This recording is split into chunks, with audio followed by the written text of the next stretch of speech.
Ladies and gentlemen, coming to you from the Colonial Dungeon, this is the Court Martial Podcast! Introducing your host for this evening, he has a bald spot on the top of his head, and he weighs in tonight at a number you don't need to know. He is the Colonial Loudmouth, Sean McCarty!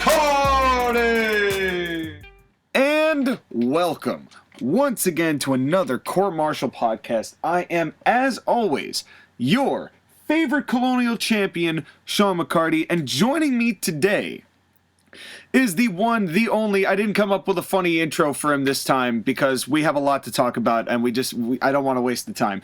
So please welcome Skyler Greenberg to the show. What's up, man? I'm good to be on. Thank God I did not sound like a walrus trying to do auto-tune.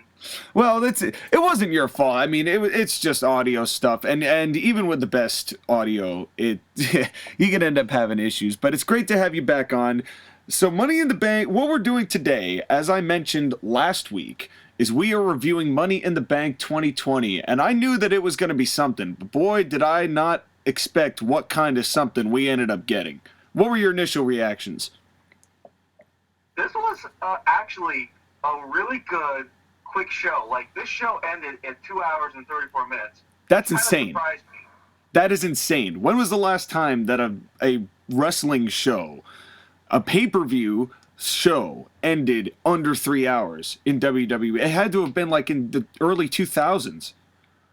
2006, ECW, December to December. Oh, God. Yeah, and that one deserves... I looked that one up, and we'll talk about that one another time. Yeah, I was going to say, that one kind of deserved to run short, but in any event... Money in the Bank 2020, it certainly was a mixed bag. It was a lot of good, the bad, and the ugly. And I did not see the pre-show, so if you saw the pre-show, Sky, why don't you give us a rundown? I did not see the pre-show. Good for Jeff Hardy. Let's move on. Yeah, that's pretty much it. I mean, poor Cesaro. I love that dude with all my heart. It hurts me to see him used the way he's used. Agreed. That's the only thing I gotta say about that. But Hardy's great too. I've got nothing against Hardy. It's just I love Cesaro. I just love Cesaro. Agreed. But, by the way, I will not point out that you picking Jeff Hardy as your superstar of the week last week, wicked ironic. Being on the show. Total ironic. Did not plan that at all, but that is the kind of quality programming you could expect here on the Court Martial Podcast each and every week. But we start off the show with the SmackDown Tag Team Championships in a fatal four-way tag.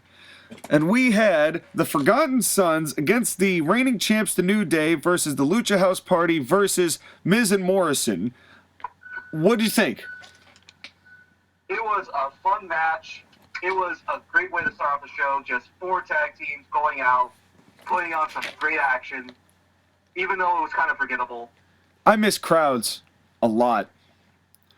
And this I do, but the good thing about this match is that there were so many people in it, it was as loud as a crowd. I agreed. I did think that it was a lot more active of sound in that room, like as opposed to some of like when they first did it at WrestleMania and they did those matches and then everybody was just doing the facials but not actually doing any sound and it was just awkward.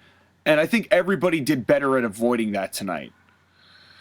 The big thing with this show that was much improved from WrestleMania 36 was that there was not nearly as much crowd pandering as there was at 36. No, this was a... Yeah, agreed. This was a huge step up from that. And pretty much across the board, there's only one guy really on the whole show that I really kind of took points off, so to speak, for that. But everything was great except I hated the look of that Velcro on the belt. Oh, yeah. That looks so tacky and childish and unprofessional. Oh God, if that's their standard going forward, that's truly depressing. Like, that's the kind of stuff that you would expect at some indie promotion on the East Coast somewhere. Yeah, it's not WWE, but also not Northeast Wrestling, because Northeast Wrestling, as I've mentioned before, is a very quality program. I can't help but plug them, but a really low budget indie out of the East Coast, that would have a Velcro belt. Oh yeah.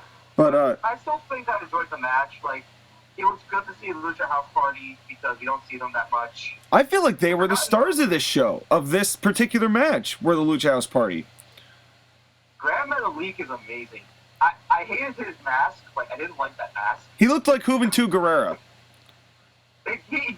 He You're did. Right. Oh my god. And everybody pointed that out. Corey Graves literally everybody pointed that out. It was like, all right, not that I don't like Hoovy. I do like Hoovy. But God, it was quite the tribute, if that is. And speaking of Hoovy, then we got a reverse Spanish Fly. John Morrison's the best. Which was great. Yeah, it really was great. What is the Forgotten Sons gimmick? Please explain this to me. So there are a bunch of ex-Army veterans who feel like they've been wronged and passed over, and they're sick of it, and they're going to take what they want.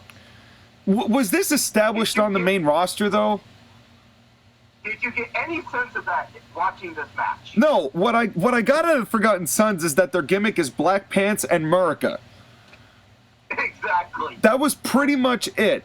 And I know that Like, Triple H and NXT are good at actually just like giving backstories to these guys. Has that at all been established on the main roster?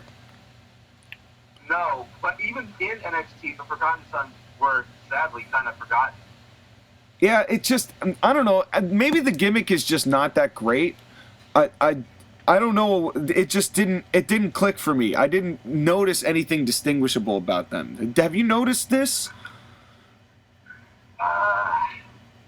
Well, to be fair, again, as I said before, they haven't established themselves in NXT at all as being a force. And as much as I want to like them, they're just too generic.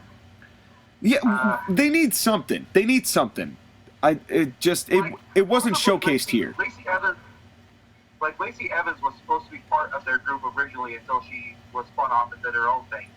So maybe that could help. I don't know. Which and speaking of Lacey Evans, we'll talk about that in a little bit, because right after this, and then I think Kofi well, it wasn't a botch, but it was just I guess the camera angle. Kofi did a double stomp off the top. It was a double team move. I forget on who, but the way the camera was angled, it was very obvious that he wasn't actually touching his opponent at all. I think it was either not Kalisto, who's that guy? El Dorado or Lince Dorado. But yeah, Lince Dorado. Oh, I said El Dorado. I can barely distinguish them all myself, but I don't really pay attention that much to Lucha House Party. But maybe after this match, I should. You should. Now, what do you think about the New Day retaining? I have no problem with that. I mean, this is kind of one of those deals where I don't mind the New Day not having or having the belts until we know, we can actually get a crowd in here to see them have it be taken off. Agreed. It's like I'd rather have a new heel team be established, or even better than that, slowly turn the New Day heel in one way or another through either like a betrayal or whatever. Maybe they gang up on Xavier Woods after he comes back because of, he went off and was popular with Up, Up, Down, Down and garnered more good publicity than the New Day did, even though he hasn't been doing any of the actual wrestling work that got him titles in the first place. I don't know. I want something more from the New Day, and it's either an establishment of a new heel team through them losing the belts, or something where they turn and then they can make new baby faces. But they need something at this point. We've seen them around so long now that we know what we're getting. Does that make sense? Exactly. They need some sort of character development, and we kind of got that at the Royal Rumble with Kofi and Big E going up against Brock Lesnar. But I just wish there was more of it. Yeah, it's because I like all three of those guys for everything they did. They're all very talented dudes, and especially because Kofi is now a former world champion. But everything has a shelf life, and you have to do stuff to make it fresh. Yeah, exactly. I'd like to see but I have no problem with the New Day winning. I mean, I don't really see anybody else here. First of all, they just won the belts, like a month ago, if that?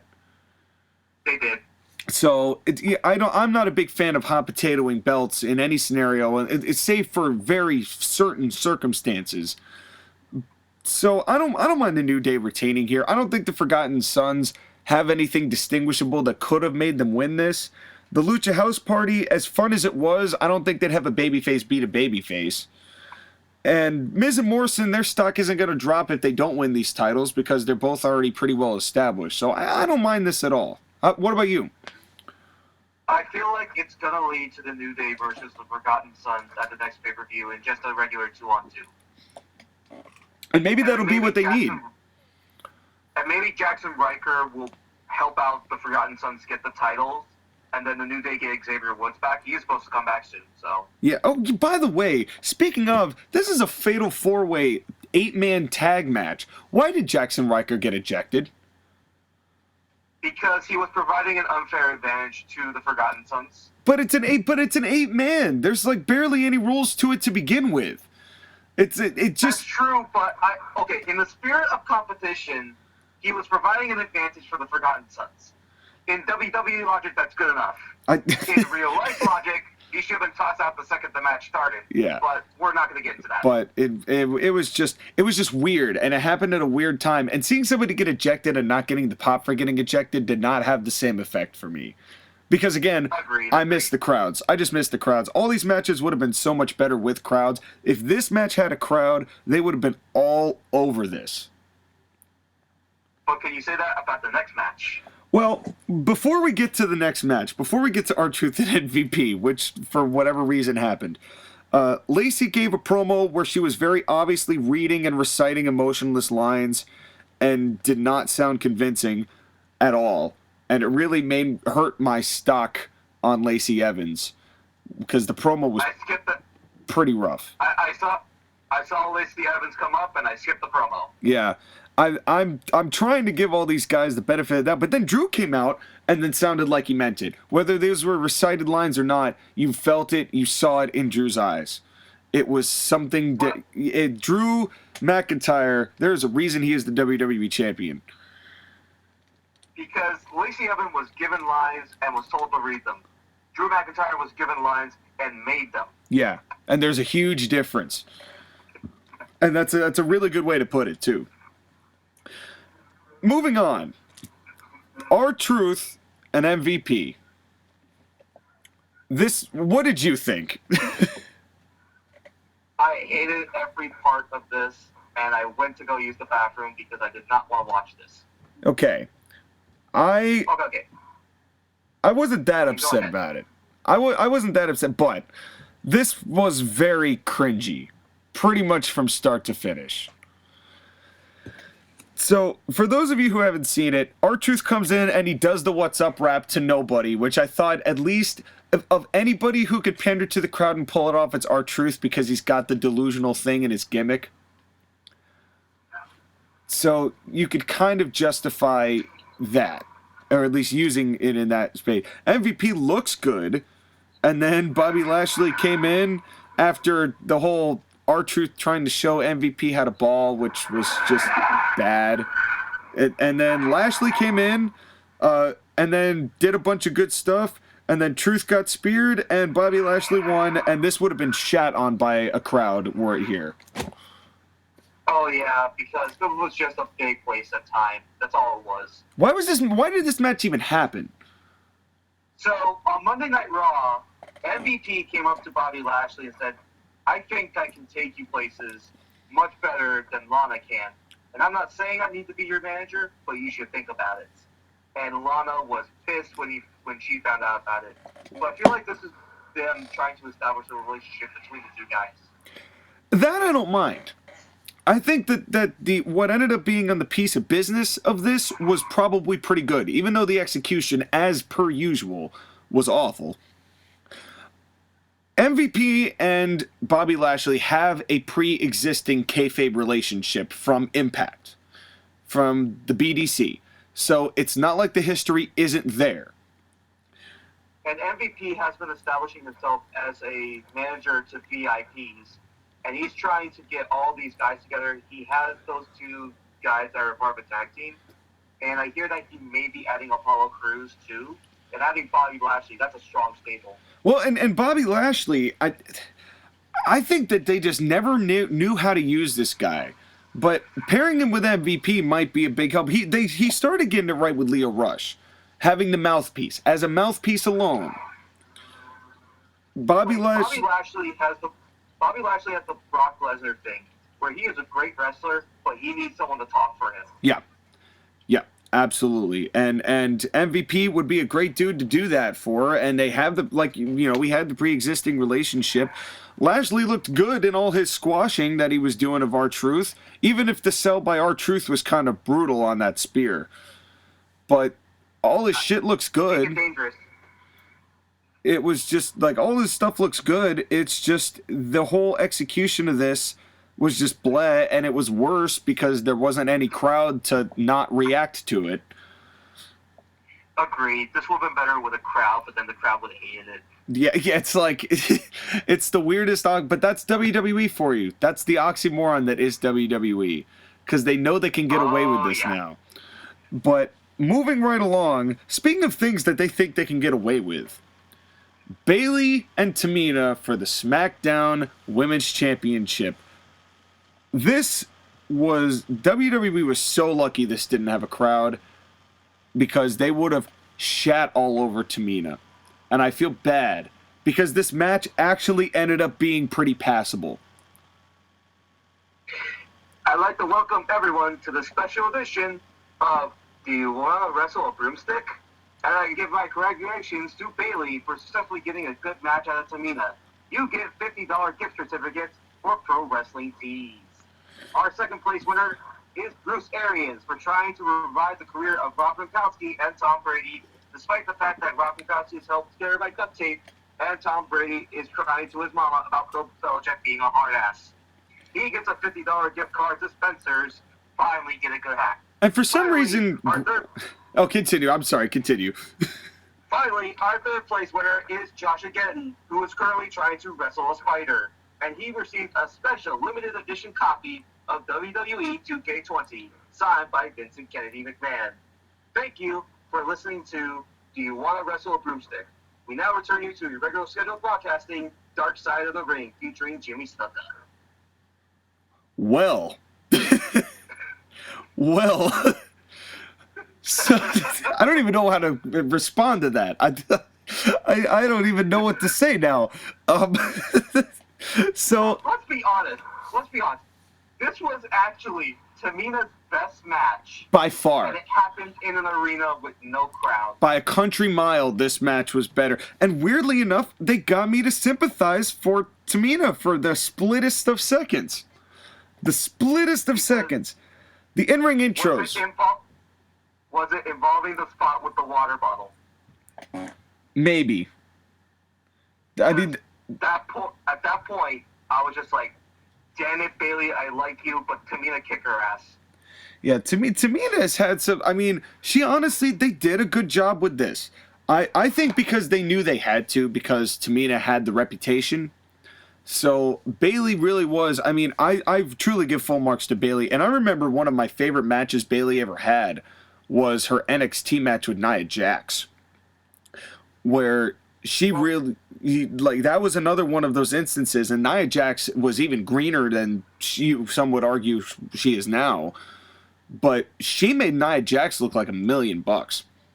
And Bayley truly is an incredibly talented wrestler. Being a ring general and able to take not so good workers and take them to decent matches, and she did the same exact thing here. Her healing was much better, much improved. Like, she had the mannerisms, she had the in-ring movesets. The way she was picking apart Tamina was beautiful. Yeah, it really was. The smack talk was good. The in-ring intros were awful, and I hated them when they did them with crowds, and I hated even more when they do it without. And then there's no reaction when they hold up the belt. Save for what Bayley and Sasha did when they did the boos and the cheers themselves. I did like that. That was good. You gotta make the most of the situation, and you gotta play to the people that are watching at home. Right. And that's just perfect. And that was also, we skipped by it, but that was one of my favorite things about the opening of this show was when Biggie did the intro for the New Day. It was like, oh, people at home. That was brilliant. I thought that was really funny and really well done. And it was really good.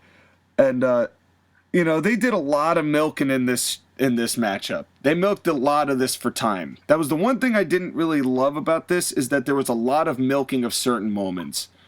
And a lot of it had to do with just, you know, Bayley and Sasha talking. Even though Sasha looked like, what was that? What was the name of that movie that Jennifer Garner was in? It was a superhero movie, I think. I know the movie, I just don't remember. I can't remember the name of it, but it was like the exact same outfit. Oh, you're right. And I don't remember what it was now. And but in any event, she looked good. I'm sure you can find a picture of the two of them looking in the exact same outfit and put them against the screen so people will get it. Yeah, I'm sure I can find something to that. I just have to remember the name of the movie. But anyway, your one nitpick about this match was the fact that they were milking the match, certain moments. A lot of it's WWE's format. It's not even them specifically. It's like, it's just the format of what WWE asked them to do. So I don't even blame the talent for it. That's fair. For me, the problem with this match is that it started a trend with the second and third matches that preceded it. I mean, that came after. And that was the fact that they did stuff outside the ring at the announce table. And it's just like, at the very least, they did different things at the outside area around the announce table, but it's the same thing. Yeah, it's. I mean, what are they to do? They can't brawl in the crowd, which I'm sure took the piss out of a lot of what they liked to do. But I would agree. I think it's just they're using limited resources to do their things, but at the same time, they probably could have just avoided. You know, it's also kind of, you mentioned that, is, you remember there was a time when if you were the first match, you didn't do anything that was going on in the subsequent matches, right? You did your stuff, but if your stuff was a move that was in a later match, they did it. And this was kind of and that happens all the time. And now we don't really see that as much now because everybody does everything all the time. But this is one of those things. I think the announce table has really been overused. And they really need to save it for those one. Because I've seen it multiple times where they bust the table. They set it back up during the bumpers where they're doing like all the ads on the network. And then they're back sitting at the table and then somebody else breaks it. It's like, why? Yeah. It was already broken. You know, it was just, I don't know. There's just the effort to make things look like they were happening spontaneously and in the moment, and this was real time, and there's a potential that they were just going into business for themselves. That is so far gone now that they're not even trying to hide it. That they're just contriving all of it.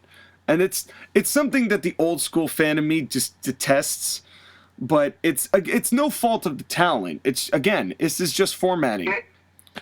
It's just the fact that they're kind of limited because they don't have a crowd to play off of. Yeah. There's only so many tricks you can pull out of the book for the crowd at home. Yeah. No, yeah, that's absolutely true. And I will give them credit for at least, okay, we'll talk about it in the other matches, but at least the wrestler did different things around the announce table. Yes. No one else grabbed a water bottle and threw it on their opponent's head, which, how did that not get a disqualification? Because the referees have literally no jurisdiction anymore. They are ballless, spineless human beings with no authority. Speaking of which, preview, there's a spot in the Seth Rollins-Drew McIntyre match involving the referee that we have to talk about. Yes, yes, we will. And I think I know the one you're talking about. I liked Corey critiquing Bailey's knee bar, excuse me. I've been doing that all week. I've been calling Bailey Becky, and that's not true. But Bailey did a knee bar, and then Corey spent like the better part of like 30 seconds just critiquing the knee bar and telling her what she should have been doing to actually like lock it in. Does that at all feel kind of similar to what they were doing at UFC, and how Daniel Cormier was critiquing the fighters in the middle of the fight, and then they hurt him, and then they tried to do the move better. Well, the problem was Bailey didn't try to do the move better. They just kind of moved on to something else. Exactly. It was like a setup, and then she didn't follow through. Yeah. I don't know if that was related, but you know that Corey, they could hear him. They're in a room with no people. Going for that? But and anyway, and then the finish of this. First of all, they do all these these instant replays. Why are they doing picture-in-pictures with no people? This doesn't make any sense at all.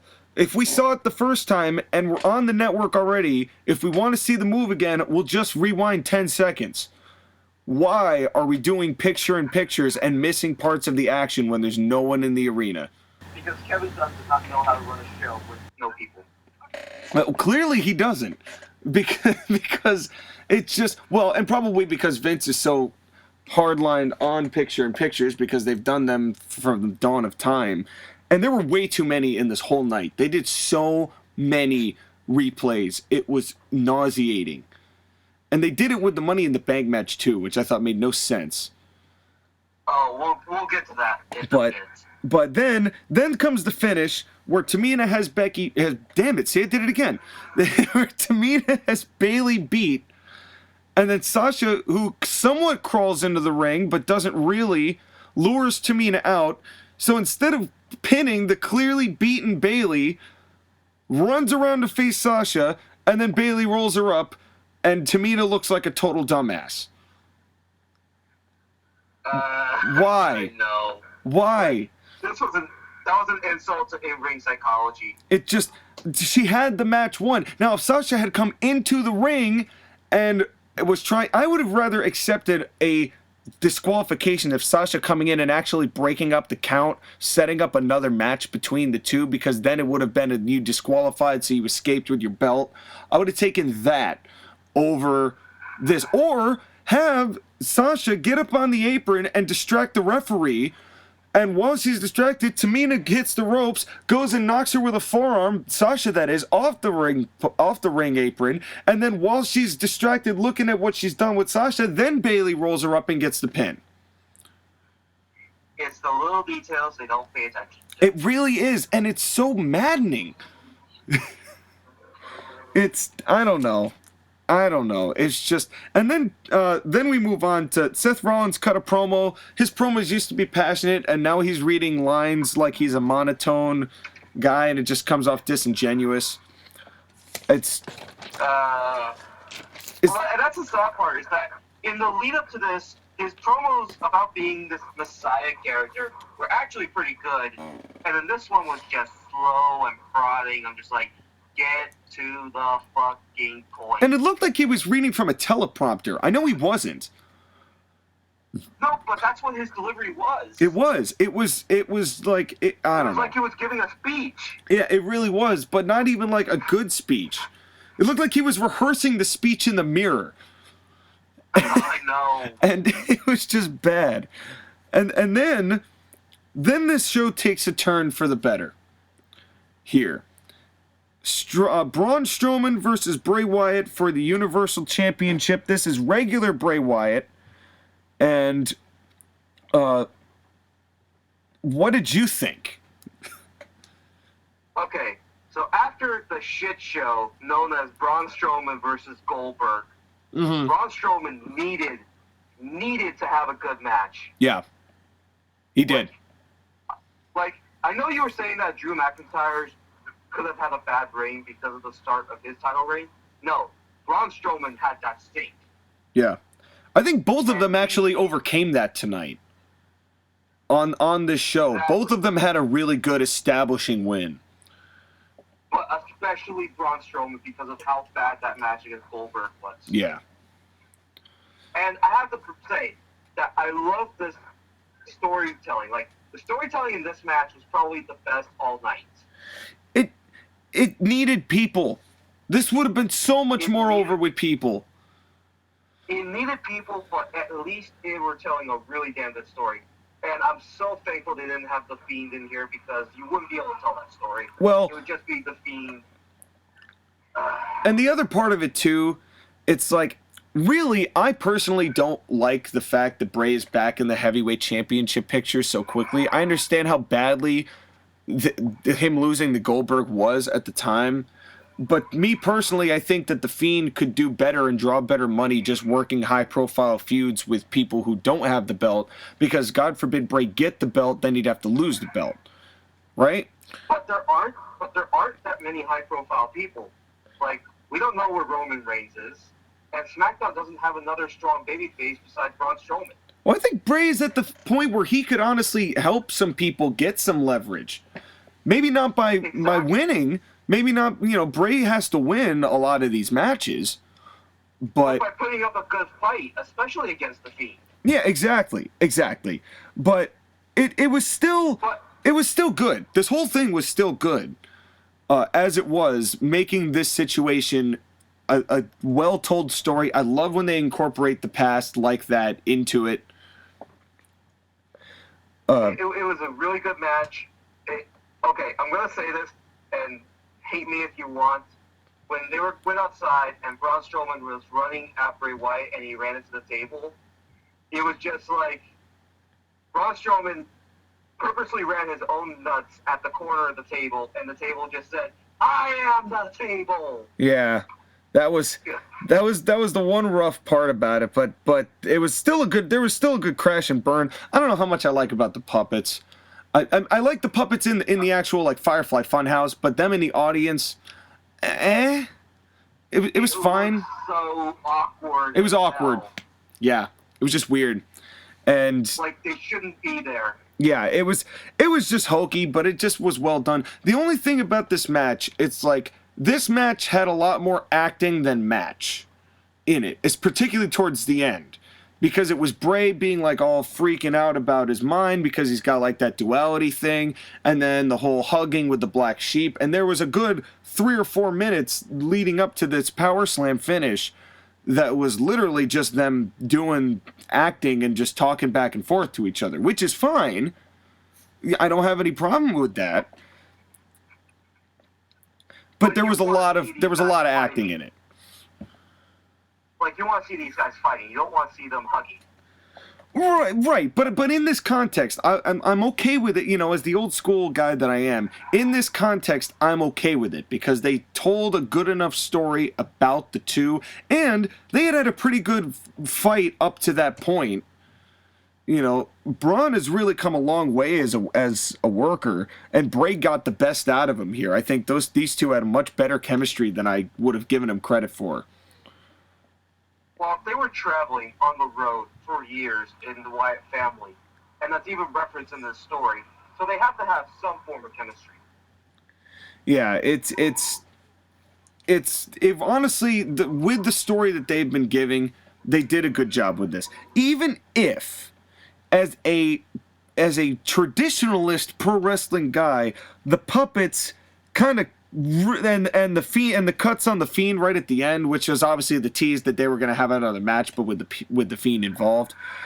Even though those Fiend cuts at the end and the puppets kind of ruin any semblance of actual like kayfabe and believability that they wanted to actually kill each other and fight each other, that being said, for WWE, this was good WWE style action. It took you out of the moments when you're watching these two guys try to kill each other, but I don't think it ruined my enjoyment of the match. I still think it was a good match. Yeah, I do too. I genuinely do too. And this might have been the match of the night if we didn't get McIntyre and Rollins directly after this. Agreed. And this was the only part of the really crowd pandering stuff that I didn't like, which was Seth Rollins' entrance. Coming out and looking, like having his hands out like he's embracing the masses, but there are no masses. So, and what was up with his new theme? The theme was awful. I know. Like, honestly, he should have just taken Glorious. Yeah, if you're not going to use Bobby Roode at this point. You know, I'm a little upset that Bobby Roode didn't get released. Not because I don't want Bobby Roode to make good money and to have a living and make a job. You know, it's obviously not what I'm talking about. But He could be used better. I miss Robert Roode. I miss the it factor Robert Roode. He's just so good. Agreed. Anyway, but keep the Rick Rude mustache. Keep the mustache. That was the best thing to come out of him in WWE so far. Well, that and the greatest theme song of our generation. Yes, that one was also quite good, which they don't even use anymore. If they gave it to Seth Rollins, would it make this gimmick work? Yeah. It really would have. But instead, they did the promo package, which is great. Drew has the best current, most realistic backstory of any wrestler right now. Of him trying to overcome adversity and then being released and then coming back, and then right as he's about to get his crowning moment, global pandemic. I mean, they really built a great, realistic babyface story for him. And not only that, but they did it with a guy who, when you look at him, he could be a really strong heel, but they made him so likable that you can't help but root for him. But you also know that when he turns it on, you do not want to be around him because he will whip the ever-living piss out of you. And that's what he did for the first part of this match, and it was just beautiful carnage watching him destroy Seth Rollins. Now, at this point, I would like to make a note about the commentary because Samoa Joe was on it. And half the time I liked him and half the time I didn't. But one of the lines he said at this moment was really funny, and I had no choice but to actually write it down. And he was talking about Drew's backstory, and then he decided to talk less and clay more. And it was such a corny line that I figured that had to have come from Samoa Joe himself, which made me laugh. It was great. Because yeah. Go ahead. No, that's all I really had. I'm so glad that Samoa Joe was on commentary. I was not going to watch this show if Jerry the King Lawler was on commentary. I know. Well, good old Jerry. But Joe was much better. But then, sometimes in the high moments, he sounded like he was watching the Masters. It's like, but this is not Joe's fault. This is what they're all told to do. And we'll talk about this at the very end of the Money in the Bank match, with the thing that probably got me angrier than anything else on this night was the commentary at the end of that match. But these announcers are just, it was just, they sounded like they were sitting there watching a posh golf, like a cricket match. You know, but Joe's analysis of the ring was still good. It's just the delivery. Agreed. But anyways, so after the first part of this match, when McIntyre has Rollins in control, Rollins starts targeting McIntyre's legs, McIntyre's arms, and this was brilliant in-ring psychology. Okay, you have a big guy, chop him down. Yep. Take out his foundation, then work around the body. Yep. It was, and that's, every time that I get annoyed at Seth puts on a great match, and then I'm reminded of why it's so annoying that he's so annoying. Because no, it's just like, if you would just shut up and wrestle really good, we wouldn't be complaining about your Twitter. I know. It's like, but this match, I mean, especially with Drew in the early going, Drew McIntyre throws a mean punch. And yes. I wish more people would throw actual punches rather than forearms. We get too many forearms and too little punches. But Drew throws a mean punch. And it was great to see here. And then we were talking earlier about people doing each other's moves, you know, up to this point. The very first and only tope suicida of the night happened now. There were two of them. I'm sorry, there were two of them in this match. But it took until the world title match to get a tope suicida, and that I like. Exactly. You're building up major moves for major matches and not just throwing it away on TV, random match that doesn't matter. Yeah, and that's one thing that I always get a little annoyed by with AEW, because there seems to, whether they don't know or they don't care, there seems to be no adherence to that. Everybody's just got to get their shit in, as opposed to really building up a card and the intensity of the moves up a card, which this show did a pretty decent job of. Which, if you think about it, this show actually did that. And I have to give credit to WWE because they kept building up to better and better matches. Well, at least up to this point. Exactly. Like, this should have been the main event. Mm-hmm. Agreed, right? Yeah, absolutely. But then, we get to my favorite spot of this whole thing where I busted a gut. Seth Rollins continuously takes out Drew McIntyre and keeps rolling in and out of the ring to break the count. And the referee's getting more and more mad at him. And at one point, Seth Rollins hits Drew McIntyre in the head for a knee, goes back into the ring to break the count. The referee gets mad at Seth Rollins, and he says in the most unconvincing voice I've ever heard, "I'm the referee, and you will do as I say." Yeah, and nobody believed that. Because... And it was so brilliant because he sounded like he was going to cry because Seth Rollins was bullying him. He probably was. There's nobody who has the gall of Earl Hebner anymore. Earl Hebner was 6'0" or 5'0", and he was pushing around people like the Big Show. He had authority. These referees don't have authority. But the thing about it is, I thought Seth Rollins, you really want to mess with CrossFit Jesus. Well, but still, even Earl Hebner would. Earl Hebner would get right in his face. He wouldn't give a damn.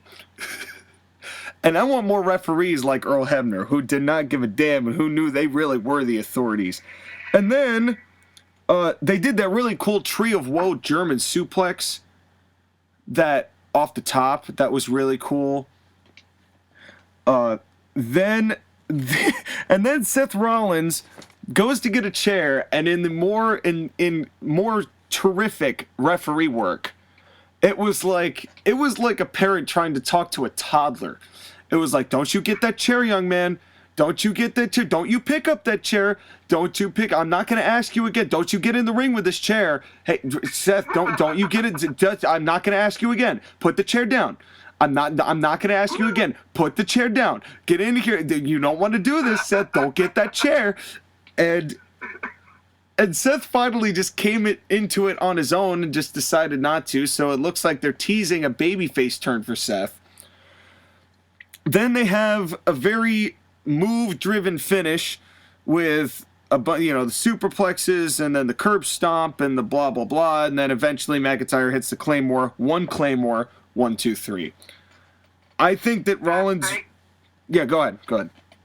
And thank God that there was not that many finisher kickouts on this show. Agreed. That's another thing that I hate about WWE shows. Me too. The only kickout finisher was Drew McIntyre kicking out of the curb stomp. Yep. One time. Yep. And that's the thing. And that was one of the things that kind of kept me from liking AJ and Cena's feud, was that it was just finisher heavy. And it didn't need to be.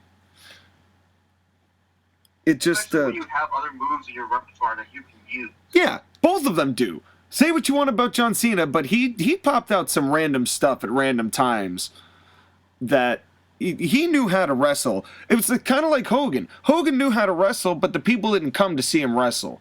They came to see Hogan be Hogan.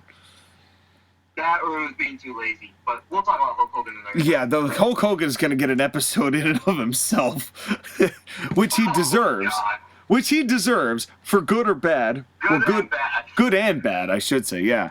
And then they did the handshake at the end, which was fine. It was just kind of confusing.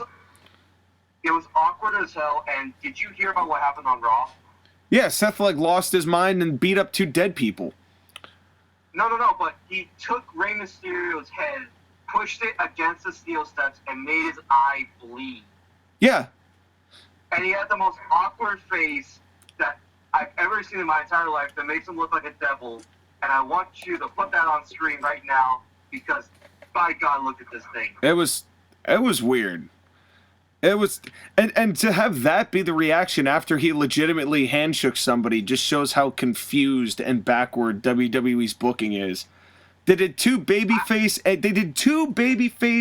turning teasers on the night before, and then the night after he's cutting somebody's eye open. Like, if they're doing a thing with Seth Rollins where they're having him be this conflicted good and evil type character, I'm all for it. But we have too many of those. We can't have the entire roster be schizophrenic. I'm sorry. But no. But with Seth Rollins, he's going from bad to good. But you are walking a tedious tightrope when it comes to him. We'll see. We'll have to see. I don't know. It's just like, it was just weird, but all in all, this was the best match of the night. And Drew needed a win against a guy like Seth Rollins, a definitive win against a guy like Seth Rollins, to ensure that his title reign was not going to be marred by the fact that he won in front of no people. And I think this did that. And hopefully he can move on to another opponent and make that opponent look just as good as he looked in this match tonight. Yeah, this was great. And my only other note for this match was congratulations to Seth Rollins on being a father. At least we think we are. Yeah, at least he thinks he's going to be the daddy. But let's move on. No more cuckold storyline. No, please God, no. Please, dear God, no. But speaking of things that made my dick shrivel up inside me, let's move on to our main event. This was 6 men and 6 women fighting up through Titan Towers to eventually find the Money in the Bank briefcase and take it down so they have a potential title opportunity at a later point. There is a lot to unravel in this thing. So why don't you give me your overall impressions? I feel like I have to apologize to you, Josh again, and everyone else for wanting more cinematic matches. You weren't the only one, brother. No. But here's the thing.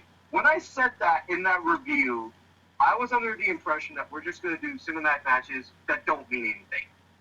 And those were what they were. They were just one-offs. They didn't mean anything. Yeah. You're not supposed to take them seriously. Little did we know. Hold on. This is fucking Money in the Bank. Yep. One of your premier gimmick matches over the past, I don't know how long, 15 years? Yeah. And you choose to take this match that has its lore and history and own pay-per-view that is so prestigious, it is on par with the Big Four, and sometimes even passes Survivor Series and becomes the Big Four besides Survivor Series, Big Five. Sometimes. Especially Money in the Bank 2011. Money in the Bank 2011 was that was great. Ever. That one was great. But you take this match and you proceed to strip everything that makes it a good match and give me that bullshit. Oh, Fuck you, yeah. Vince McMahon. Well, fuck you.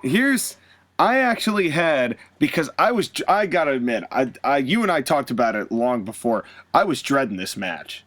I knew it was gonna be a pile of steaming dog turds, and I actually took a trick out of your book, and instead of the "fuck you Vince" counter, I had the "I want to shut this off" counter, and I watched this whole thing, and the grand total was 5.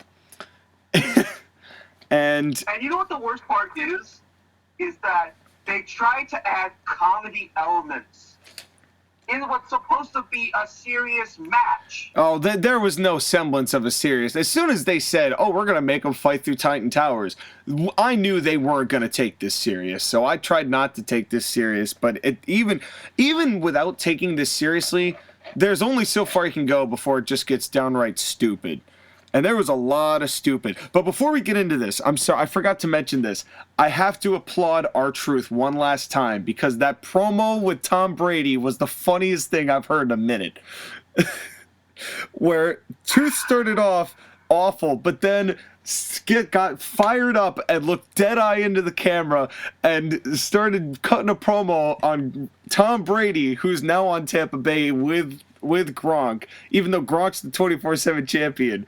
R-Truth goes and cuts a promo that he's gonna sack Tom Brady, and it was the funniest thing. I'm a Bucs fan, so I'm a little biased. I will admit I'm a little biased, but I thought that was the funniest thing. As a 49ers fan, I hope that R-Truth sacks Tom Brady and breaks his neck. If R-Truth, well, it was just funny. It was just, and it showed how R-Truth really, when you got him fired up, can still knock it out of the park with a promo. He's always been able to talk. Agreed. He just has had whatever they've given him now. So I have a question. Did you enjoy any part of this match? I'm not even going to call it a match. Did you enjoy any of this race? I had a lot of notes here, but I'm gonna guess probably not. Hold on. I'm going through. Let's see. That was bad. That was bad. That was bad. That was bad. No. It looks like I did not. Judging from my notes, okay. But let's dissect this, shall we? So it starts in 2 separate rooms, and the men are in the weight room and the women are in the lobby. They do entrances for the women with the women's. Why? If the whole point was to go up to the top of Titan Tower to get to the belt, why would you all wait in the lobby for people to do entrances to music they can't hear? And then just stand there looking at the camera like, oh, well, should we be fighting for a belt? Why? I just want to point out that the best part of this race was Carmella was looking hot. Carmella always looks hot, man. But tonight, she was fire, and I was kind of hoping we see a nip slip. Not gonna lie. Well, I'm not as desperate for the nip slip as others might be on this show. But it would have been nice. Not to say it wouldn't have been nice. I Buffalo with my own cum, so. Not to say it wouldn't have been nice. but in any event. So this was and then so the women do this whole standing in front of the camera thing, but the guys, I guess the guys are allowed to have more personality than the women, because the guys all get into the weight room and immediately they just start talking smack to each other. And, you know... With the women, they tried to do, like, dirty stares, and it just felt so forced. It was forced. With the guys, they were able to just start talking some smack, which honestly helped a lot. And then... Thank God Asuka is at the top of the lobby, and as soon as the match starts, jumps on top of all the women, and right from the get-go, I was like, okay, she's winning. I hope she's winning. Please don't let her win. By the way, I hate to be this guy, but if she was already on a level higher up than the rest of the women, why wouldn't she just continue to go up Titan Tower? Why not? She took the elevator, so... But why jump? There's no... You're already up there. You can just keep going. Okay. I'm gonna try to be the devil's advocate on this match with you, and my devil's advocate is you try to take out all the women before the match started and then go up. But she was already up there. I know. She could have gone on the same elevator that she did before, and speaking of shutoff counters, this is where shutoff counter number 1 was. Asuka goes and gets the elevator. She presses the button on the elevator starts to close. And then all these women who are incapacitated from one dive, all of a sudden realize 3 women at the same time start selling and reaching and grasping towards the elevator instead of somebody actually just getting up and trying to go and get to it. It was so just cringy. And then they're like, oh, well, I guess we'll take the stairs. So 3 women go up and take the stairs instead of fighting each other. And my shutoff counter is at 1. Then Baron Corbin, in one of the best... Oh, you know what? There was something I liked about this. Baron Corbin threw a weight at a mirror. That was cool. And the look of guilt on his face, knowing he's going to be in trouble for breaking that mirror, was probably the best part of this. It was terrific. It was terrific. But I would like to point out the fact that apparently AJ Styles doesn't know how to lift weights. Oh, that's where I was going. So, okay, cool. Okay. Because then Otis puts a weight on AJ, which AJ can clearly move. It doesn't look like it's anywhere on him at all. Ask Rey Mysterio to help him. Rey's like, I'm the smallest dude in this match. How am I supposed to lift 1,000 pounds off you? And leaves. And then AJ just kind of sits there. And just like with him coming back from the dead, there was no explanation on how he got free. He just got free. You're supposed to be with it. My understanding is that he gave a promo before this on Raw saying that he dug himself out. And, well, but we got no promo on how he escaped from the weights, but that probably would have been better anyway.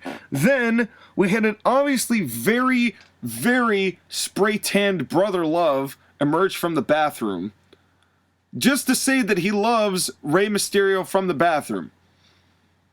I'm going to say that this was probably the best cameo. I mean, I like Bruce Pritchard, but what the fuck was this? What did this accomplish? He should have just come out of the bathroom and said, "Oh, that was such good shit." It would have made more sense for Brother Love to be in the Undertaker room. I know. That would have been great. He should use that Vince line.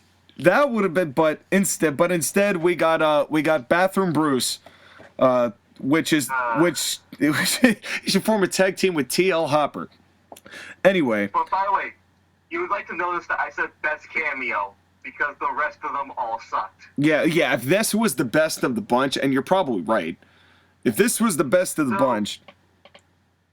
So the women are racing up, they're fighting with each other, whatever. And then at some point, like, Dana Brooke breaks off, and she goes into this room, this conference room, that has a fake Money in the Bank briefcase hanging above it. I forget who she's fighting. I think it was Shayna Baszler. And she fights her, she unhooks the thing, thinks she's won the match, and then Stephanie McMahon, who is clearly not there. Not in Titan Tower. Clearly tells her that that's not the briefcase. Yeah. It's at the top. And Dana Brooke was like an idiot.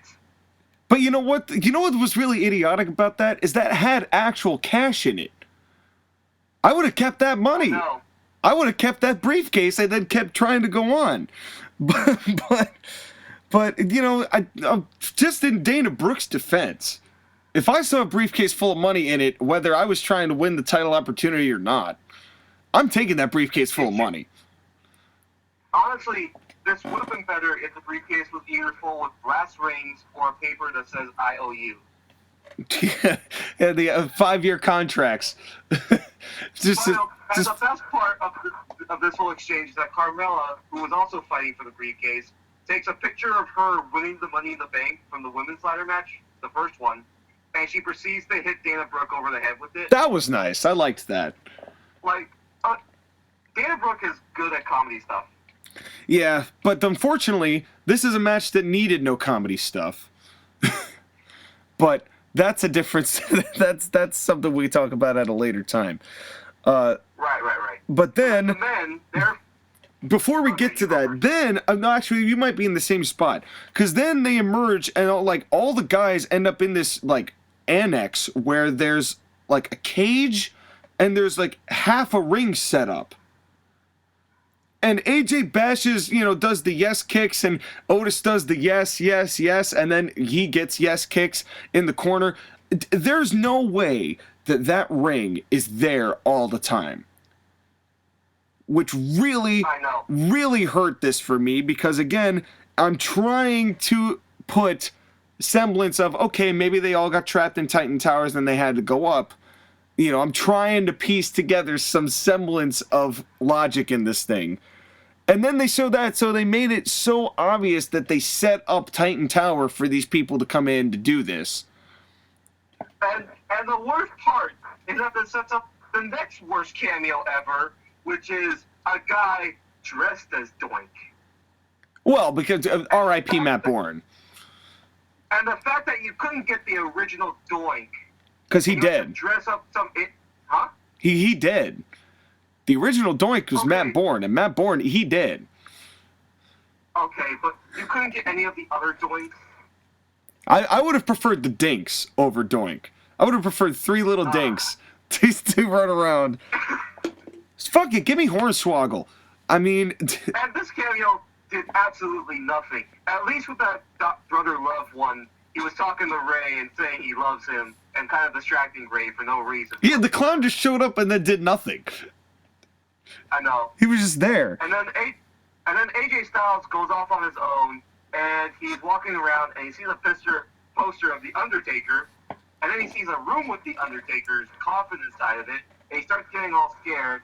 Aleister Black locks him inside that room, and he has the most self-satisfying grin ever. And that is the last we see of AJ Styles this whole match.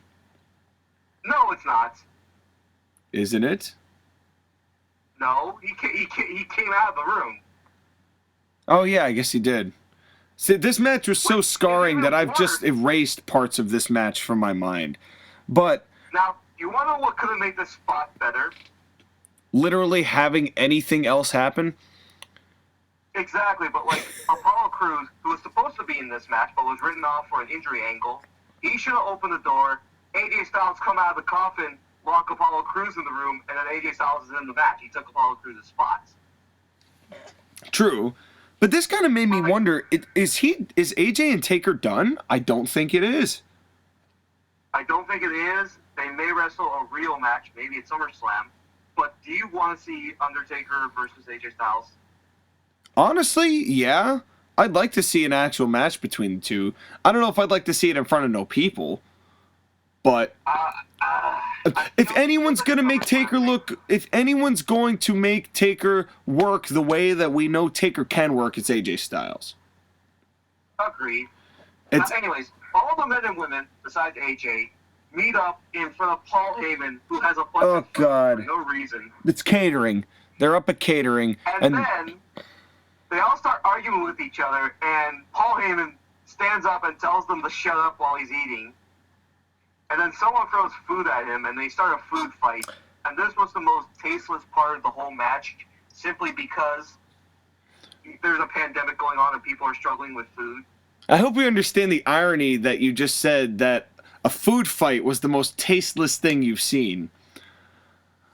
I know the irony. But this was also my third shutoff counter was this food fight, which reminded me that this show was made for 5-year-olds. Right. The only good part about it was just before they started throwing food, Dana Brooke came into the screen with the picture still around her head. Is that really better? it was a momentary pause of like, okay, that's kind of funny. It was. But the lasting image of that food fight is Shayna Baszler choking out Rey Mysterio, and then Rey Mysterio getting crushed by Nia Jax and Otis. Yeah. Poor Ray. And then and the only person who looks like he was trying to win this whole match was Daniel Bryan. I know. And then, well, I shouldn't say that. But then they do this quick scene. You might have missed it even because it was real quick. Shayna Baszler is going ahead. She gets hit by one girl. Shayna gets up. She gets hit by a second girl. Shayna gets up again. She gets hit by a third girl. What did Shayna do to get buried? Whether you like Shayna or you hate Shayna, no matter what, this was... Why? Why do you have to take good things like Shayna Baszler was and destroy them? Why? Female Samoa Joe, man. Female Samoa Joe. It's just... I do not like this. And then they did the Vince McMahon cameo, and Vince looked awful. I know. He is not on TV anymore. He should not be on TV anymore. Dude, he looked rough. I mean, for Vince McMahon, for the man and the character that is Vince McMahon, if all he could utter when two people bust into his room was, out. If that's all he could do, the man who would cut a promo on anybody at any time, at anywhere, and command the room, all he could say is out, and then do his little hand sanitizer spot, and then hunch over and get back to work. Dude, I feel bad for this guy. By the way, I want to point out a couple of things, because this is some fun stuff I found out later after the match. Apparently he was okay with them fighting in the room, but he didn't want a full-on brawl because he didn't want to damage the T-Rex head that he had in there. I bet. I bet. And the other thing, too, is that apparently in real life, he does ask people after they're done with their meeting to push the chairs back into their proper spots. Yeah, wait. And if you don't do that, you get in a lot of trouble. I didn't mind that. But then them being like... I just like the little shade of real life coming into kayfabe. That's... and that's fine.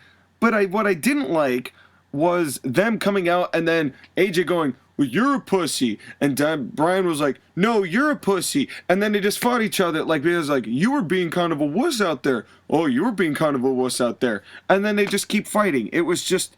I wish that AJ had stayed in that Undertaker room. Because then we wouldn't have had to deal with this. Dog shit match. And then, for no reason, they go to an outdoor panoramic shot of... and the Why? At this stage... And then they used the drone a lot, spinning around the camera. It was like the cameraman was on a tilt-a-whirl, and everyone wanted to throw up. This was... That made me shut it off. Want to shut it off. This was... The counter's up to 4. The first one was the elevator. The second one was the ring and the cage that was obviously set up. The third was the food fight. The fourth was this outdoor spot panoramic shot. And then, let me ask the penultimate logistical question. If there is a ring on top of Titan Tower that has the same ladders with the same briefcases, why would you not just have the matches? It would have made for a cool visual. What? You could have had these 2 matches separately as matches on top of Titan Tower and not had to have gone through any of this bullshit up to this point. And you would have saved us a lot of... You would have saved us a lot of pain and aggravation, even if that meant we had to watch for an additional half an hour. I could have stomached it. Agreed. It was... So finally, Asuka gets up there along with Nia Jax and Lacey Evans. With the cheesiest music that you've ever heard for the final portion of a match. And Asuka kicks off Lacey Evans, who lands on Nia Jax. And then a wild Baron Corbin shows up. He tries to climb the ladder, and Asuka starts kicking him down. Why did Corbin care? No, like, why did Corbin try to go up? Just wait for Asuka to grab her briefcase. I know. And yours. He said, like, no to Asuka twice. Like, why would he give a damn whether Asuka won the thing or not? I didn't get it. It was maybe just to give Asuka that one big slap to Corbin, which was nice. I will say that was nice. And then Asuka finally, mercifully, wins the women's half of this match. And we're going to go into spoilers. Becky Lynch is pregnant and is unable to defend the Raw Women's Championship. So she ended up giving the title to Asuka, which was in the briefcase, allegedly. I don't think it was when they filmed it, but whatever. Well, and I think Asuka was the right choice. For the circumstances, yes, but I am a little upset because one of the things, and I mentioned this in last week's podcast, one of the things I really would have liked about Asuka winning was getting that feud with Becky where Asuka finally beats Becky and gets Becky so, like, distraught because she hadn't lost in, like, over a year.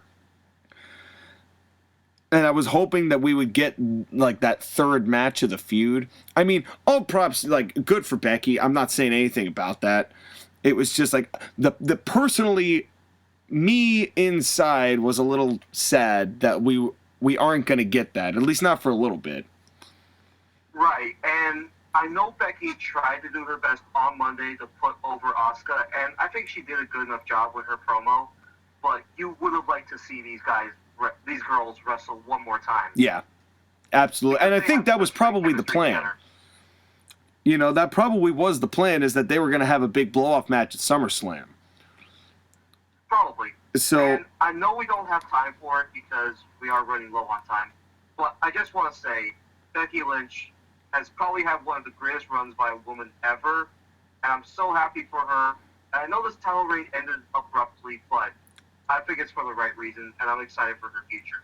Even if she's not going to be a full-time wrestler, you have to feel good for her. I do. I'm I do. It's good for them. It's something that they clearly wanted, and I'm happy for her. No matter what happens up and down the road. And then Shayna's reaction to it was great. If only she hadn't been buried the night before, maybe I would have been more excited about her heel promos. But let's come on. Let's mercy. But then, Yeah, let's have the men's half of this match. Yeah, how convenient it was that all the rest of the men didn't show up until the women were done.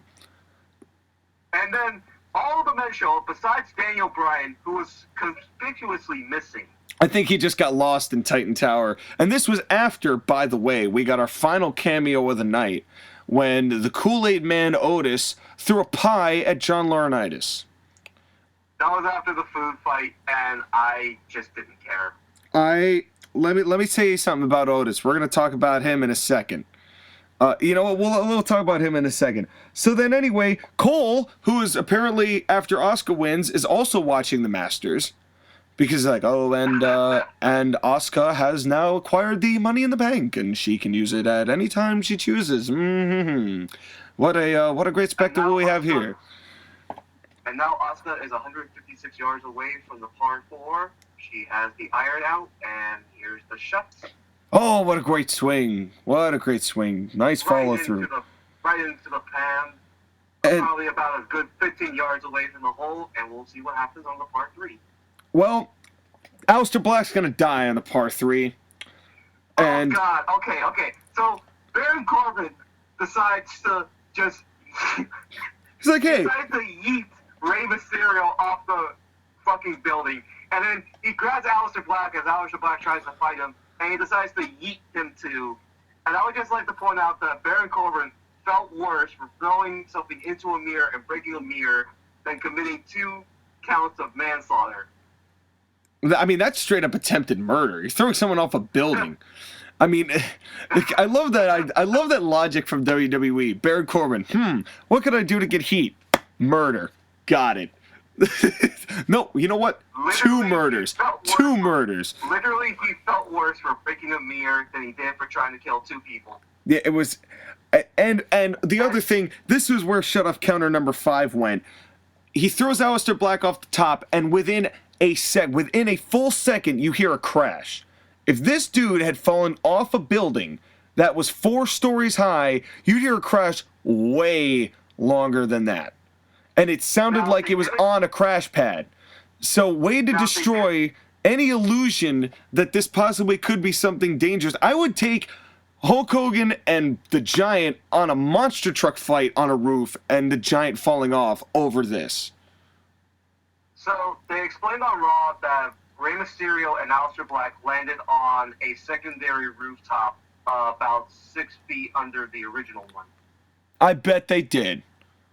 Then why didn't they just climb back up then? If it's only 6 feet, they get back up, why didn't they climb back up? And you made it look like... They said that Ray tried to, but when he tried to climb up, the match was already over. They're trying to explain something that sucks. They backtrack themselves so hard because they know they screwed up so bad.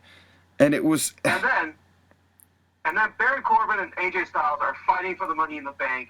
And AJ punches Baron Corbin off, but the Money in the Bank is unhooked, and AJ can't secure it. That's not what happened. Otis's fucking hand. That's not what happened.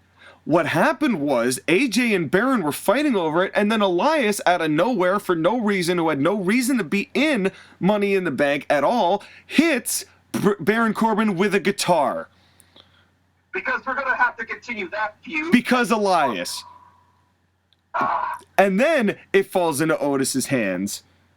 And in my notes I have, oh my God, no. And Cole is still at the Masters.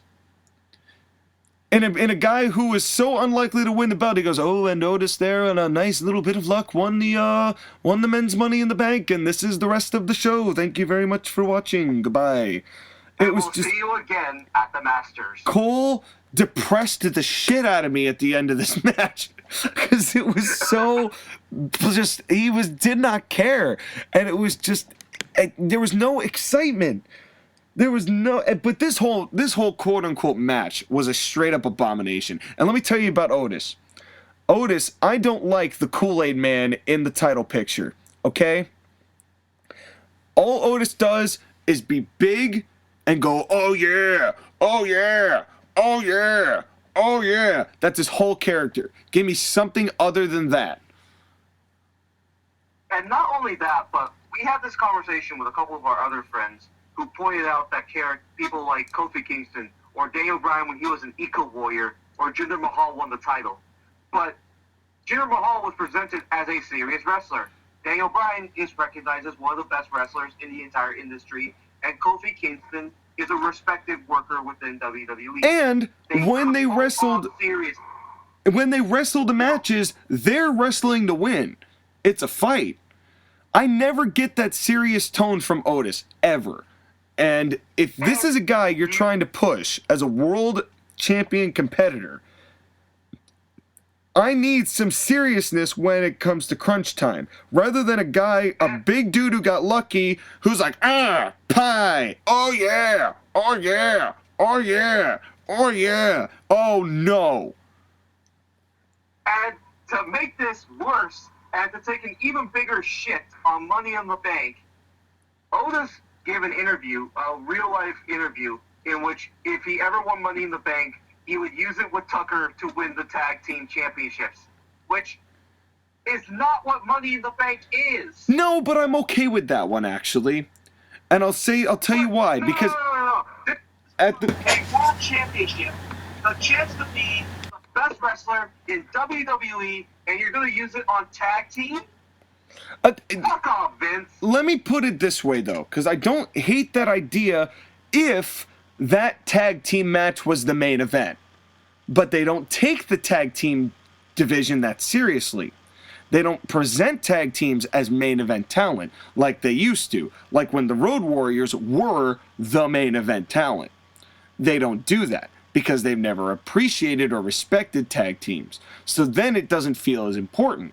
But if they did this in a way where not only is Otis cashing in, but he's making sure he's getting the main event slot against, but there's no really any good tag teams at this point. But if Heavy Machinery were to face, let's bring this full circle. Let's say that Otis sits on this for a while and Heavy Machinery does their thing, and all the while this is going on, the New Day start to turn on Kofi because he was the world champion. And they got jealous, and even though the tag belts, they want that better glory. So they're going to beat it, or whatever the dynamic is that gives the New Day they become heel champions. What better way to have the New Day as heels drop the belt than to a main event match against babyface tag teams, because Kofi's already been in a main event. That's fine. But they're not going to do that.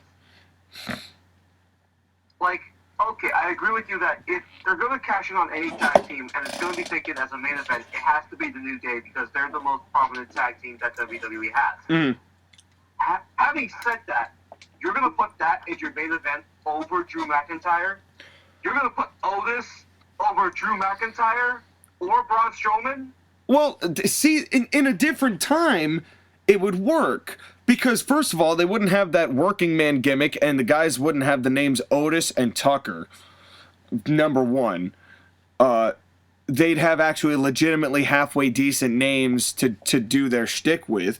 And in another vacuum, you have a promoter that has actually booked tag teams as serious main event talent and has booked tag teams as such so they could draw money and cared about drawing money and cared about pushing talent. So then at this point, a tag team main event wouldn't feel so foreign and wouldn't feel like it's hurting people like the WWE Championship because you'd actually take it on par. But that's in a vacuum. If this were in a perfect ideal scenario with an actual quality booker who knew that tag teams had an equal value to singles competitors, then yes. In this circumstance, with the powers that be that are controlling the show and the people involved with the gimmicks they have, it's probably going to suck.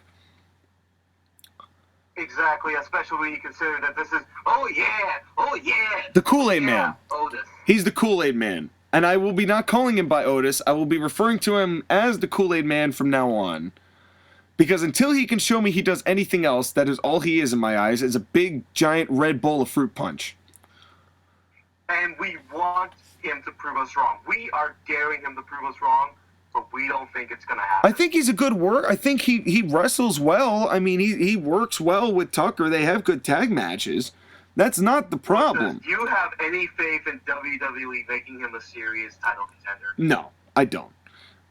But exactly, and that's the point we're trying to make. So is that we don't hate Otis. It's just we hate the way he's presented. Like most of these people. It's not. Don't hate the players, hate the game, and that's a perfect way to end this Money in the Bank. So what are your final thoughts, Sky, on this whole show?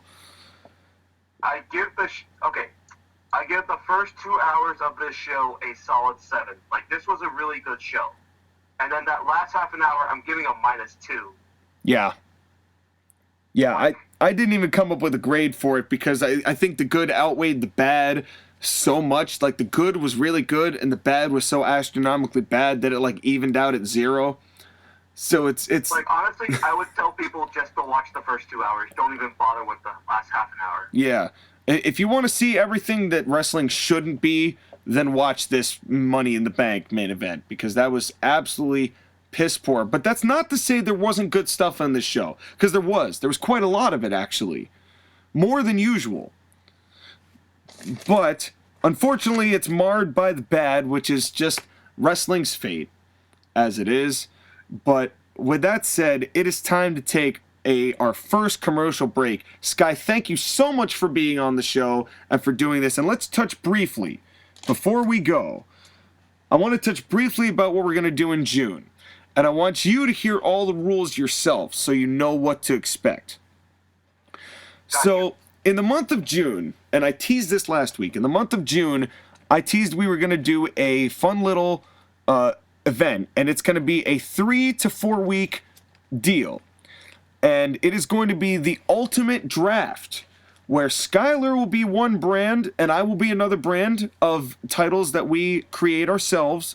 And we are going to draft over the course of 2 weeks, the first 2 weeks of June, 30 superstars. Anyone is game from any company and any time. It is the complete ultimate fantasy draft. So long as they are wrestling, even part-time, right now, and they have to be right now's people, right? You can't have a prime Kurt Angle in the middle of your stuff. It's got to be 2020. You got to start with who's around in 2020. And yeah, I was planning on using Kurt Angle. Fuck. Yeah, and God damn it. And week 1, and so the first week will be the picks 1 through 15 for both of ours. We're gonna have Josh again on the show, and on picks 5, 10, and 15. He will be throwing curveballs into our rosters. And he will be doing the same thing on picks 20 and 25 in week 2 when we draft 16 to 30. I have also decided we will probably also do superstar spotlights on those shows. Just because. It's fun. Those are fun little things to do. Then we are going to take those rosters after we pick 30, and on week 3 we are going to present our shows, our first shows. We both have cards. We explain who's who's at the top, who's at the bottom, blah, blah, blah. We go through each show. Skyler makes a show. I make a show. And then you, the fans, get to vote on who you liked, which show you'd rather like to see. And then at the end of June, we will review the results of the vote and just talk a little bit about stuff like that. And if we're feeling randy, then we might do a co-branded show at the very end just for fun, an 8-match card. Skyler picks 4, I pick 4, and we do one final show just to have some good fun with it all. And the reason why we watched Money in the Bank, besides having to review it, was because we each made picks for that show based on predictions. Yep. To see who would get the number 1 overall pick. Yes, which Skyler won, but he is deferred to week 2. Correct? Yes, I'm giving you the first overall pick. So the way the picks are going to work is that in the first 15 picks, the columnist will pick first, yep. I will pick second, and then it will be reversed in the second half. Exactly. 16 through 30. Exactly. So we're going to do that, and we will reiterate all of this, as we go along, obviously. So you don't have to just backtrack and listen to this podcast if you're in the middle of June and you want to know what's going on. We will keep you abreast of the situation. But that is the exciting action coming in June. I'm excited for it. Are you excited for this, guy? I'm looking forward to fantasy booking and creating my ultimate fantasy card, and I can't wait to see how it stacks up against yours. It's going to be a fun time. But with that said, now we have to take our commercial break. Sky, thanks so much for being on the show as always. Thanks for reviewing this show for better or for worse. And a whole lot of bad. And a whole lot of bad, but better times ahead. That I know for sure. My name is your Colonial Champion, Sean McCarty. We have to take a commercial break, so we will be right back after these messages.